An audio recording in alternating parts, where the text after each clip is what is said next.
On est avec Manon. Bonjour Manon. Bonjour. Manon, tu as fondé une entreprise qui s'appelle Du Monde au Balcon. Qu'est-ce que c'est? Du Monde au Balcon, c'est une organisation, une société, une entreprise, c'est un peu tout ça. Et on organise et on fait la promotion de concerts à Paris, dans des bars. Mais pas que, mais un peu dans des bars quand même. D'où t'es venue cette idée? Oh, ça remonte à loin. En gros, j'ai toujours été dans la musique. Je suis musicienne, mes parents étaient musiciens, tout le monde est musicien. Je voulais faire de la musique. J'ai atterri par hasard en stage dans un festival de musique rock à Nice qui s'appelle Crazy Week. Puis j'ai pas réussi à arrêter de faire ça. Donc j'ai continué là-dedans. J'ai bossé au Cri de la Marmotte, pareil, qui organisait des concerts. Et en arrivant à Paris, personne ne voulait de moi parce que j'avais pas tous les diplômes suffisants, parce que j'avais pas l'expérience suffisante et surtout qu'il n'y avait pas de boulot suffisant. Et j'ai créé ma boîte pour faire ça. Mais tu faisais quoi comme étude pour avoir fait un stage Communication. J'étais en information communication à la faculté de Nice. Mais c'était pas du tout de la communication événementielle, c'est un grand mot, mais spécialisée dans la musique du tout. C'était très large, on faisait de l'histoire de l'art, c'était pas du tout spécialisé là-dedans. Et les études ne m'ont pas du tout convenu. J'ai préféré bosser et apprendre sur le tas, ce que j'ai fait, et ça a marché. Alors quand tu dis que tu viens d'une famille de musiciens, c'est-à-dire que pour toi, la musique, ça a toujours été une opportunité professionnelle aussi? Oui, toujours. Ça a toujours été envisagé comme un métier, puisque tout le monde dans ma famille en fait son métier. C'était pas juste une passion, c'était un vrai boulot, quoi. La passion, ça pouvait être, je sais pas moi, des cours d'équitation, ou, calligraphie, pourquoi pas, mais la musique, non, c'était une priorité, toujours. Donc tu disais toi-même, t'es musicienne? Oui. Tu fais quoi comme instrument? J'ai fait du piano, du corps d'harmonie, du violon et de la guitare. J'ai vraiment besoin de savoir comment t'as choisi de faire du corps. Mais je ne sais toujours pas. J'aimerais bien savoir, hein, mais je n'arrive pas, j'arrive pas à savoir. J'avais 8 ans, c'était gros, c'était doré, ça faisait du bruit, ça faisait chez tout le monde. Je me suis dit, allez, super, j'adore. Et voilà, résultat, j'ai fait du corps. Pourquoi pas? Tes voisins à Paris doivent être ravis. Très. Ils m'aiment beaucoup, beaucoup. Mais je les aime beaucoup aussi, donc à la limite, c'est pas très grave. Du coup, t'avais quel âge quand t'as fait ton premier stage dans... alors c'était, tu m'as dit? C'était Crazy Week, le festival Crazy Week à Nice. J'avais 18 ans, 19 ans. Ouais. Et t'avais quel âge quand tu t'es dit, puisque je trouve pas le job dans ce qui m'intéresse, je vais créer le job dans ce qui m'intéresse? J'avais 24 ans. Ok. Ouais, c'est plutôt rapide.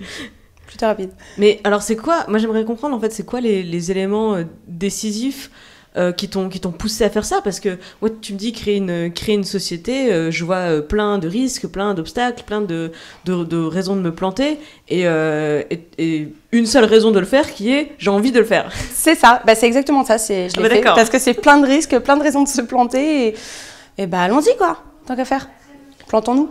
C'était juste une envie, j'ai créé mon entreprise sur internet à 2h du mat un dimanche soir parce que je devais aller bosser le lendemain dans un boulot qui me plaisait absolument pas. Je voulais plus faire ça et c'était vraiment la création du désespoir, quoi. Genre, ok, personne veut de moi, c'est pas grave, il y a pas de boulot, c'est pas grave, allez, on le fait, tant pis. Je vais peut-être me casser la gueule, et alors? Au pire, on se relève toujours, non? C'est tombé cette fois, se relever lui, donc tant qu'à faire.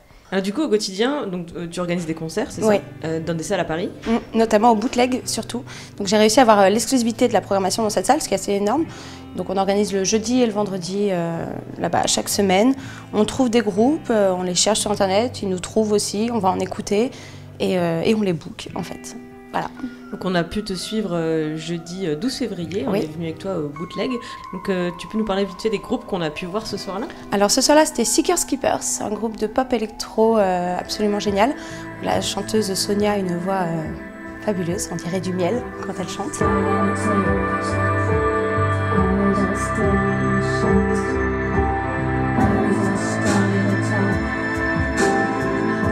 Et après il y avait les Slaughterhouse Brothers. Plus de pop rock bien péchu, qui avait ramené une batterie alors qu'on ne peut pas avoir de batterie, donc on s'est fait pourrir par les voisins. Mais ça valait le coup, franchement ça valait le coup, ils étaient très bons et le concert était génial.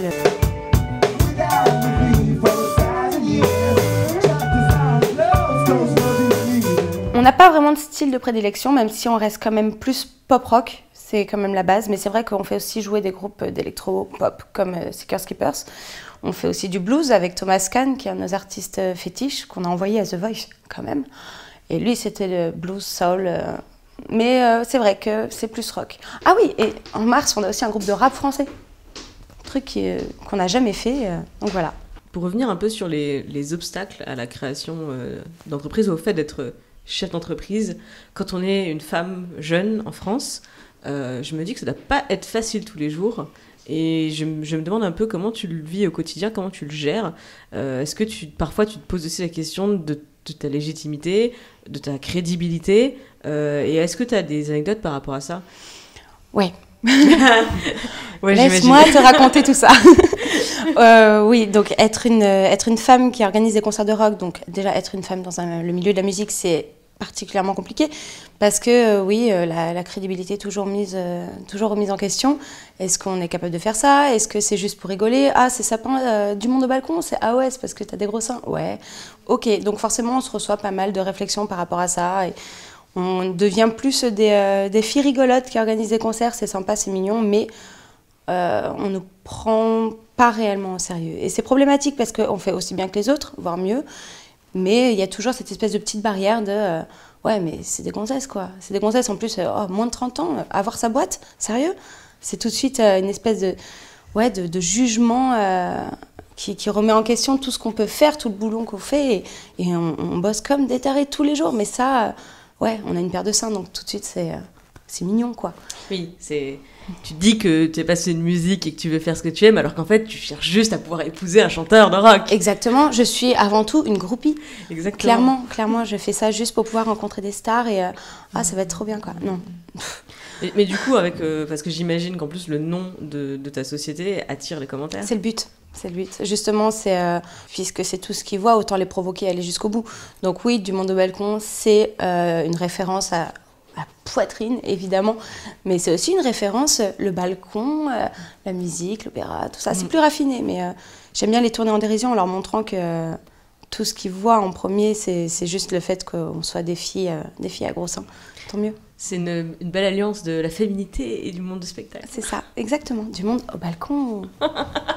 J'ai cru comprendre que dans les artistes que tu as dénichés pour l'instant, il y en a aussi qui se proposent, qui te contactent. Et j'ai l'impression qu'il y a beaucoup plus de garçons dans le lot que de filles. Que de filles, clairement.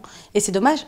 C'est vraiment dommage parce que toutes les artistes féminines qu'on a pu faire jouer avaient des voix absolument exceptionnelles. Mais décidez-vous, les filles. Franchement, envoyez-nous des candidatures parce que c'est sympa, les mecs, hein, mais c'est quand même un peu tout le temps pareil. Et je trouve qu'elles devraient plus oser, plus envoyer, ne pas douter. Et c'est un peu dommage, c'est vrai. Je perçois comme un message subliminal aux musiciennes, chanteuses, artistes musicales qui regarderaient cette interview. Est-ce que tu veux préciser peut-être ce message? Chère mademoiselle de partout, je sais pas, de France et d'ailleurs, envoyez-nous des candidatures, s'il vous plaît. Envoyez-nous vos maquettes, vos liens d'écoute.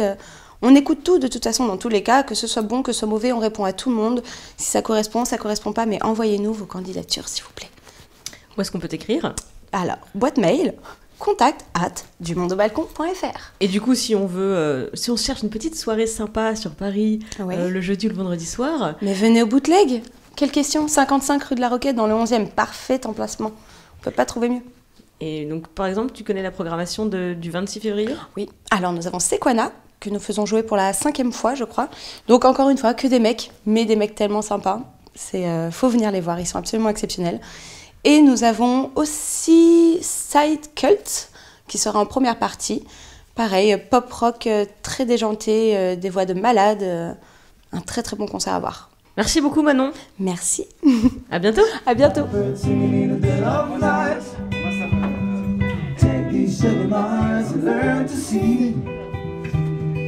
All your life, you were only waiting for this moment to be free.